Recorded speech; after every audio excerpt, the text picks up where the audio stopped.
Mesdames, messieurs, l'heure est grave. La gauche se prépare à subir une nouvelle défaite de l'ordre de ce que fut le quinquennat de Hollande, ou l'élection de Sarkozy, ou bien tout le reste.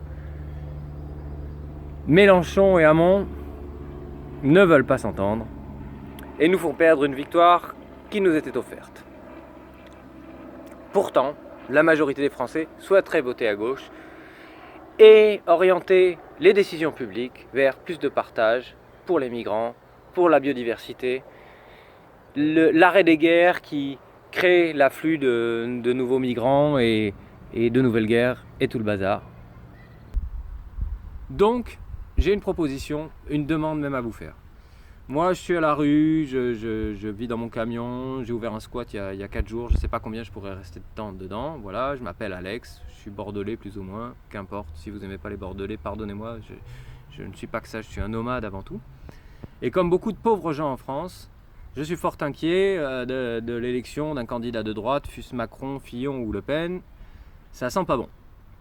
Je dis pas que Mélenchon ou Hamon, ça serait vraiment beaucoup mieux, mais on pourrait, de loin, de très loin, espérer que ça soit un tout petit peu moins pire. Bon, c'est vrai qu'on n'a pas beaucoup de raisons de le croire. Donc avant tout, je dois dire tout le respect que j'ai pour les gens qui votent pas. Et donc ce que j'ai à vous dire, c'est que si Mélenchon et Hamon n'ont pas pris la courageuse décision de sceller une alliance et de présenter un front commun face à la menace des droites conjointes qui veulent nous effacer, eh bien, alors votez Poutou. Poutou, c'est un vrai choix de gauche. Votez Poutou ou pas du tout. Voilà ce que j'ai à vous dire. Et si jamais Mélenchon et Hamon font l'humble choix l'un ou l'autre de se retirer, alors ils auront mérité que l'on croit dans leur capacité à gouverner la France et de nous conduire vers un avenir meilleur, en commençant par la biodiversité et toutes les espèces menacées, les paysages, les montagnes, les forêts qui sont quotidiennement détruites pour l'extraction des ressources, les pays saccagés pour le maintien de notre appropriation des ressources à l'international.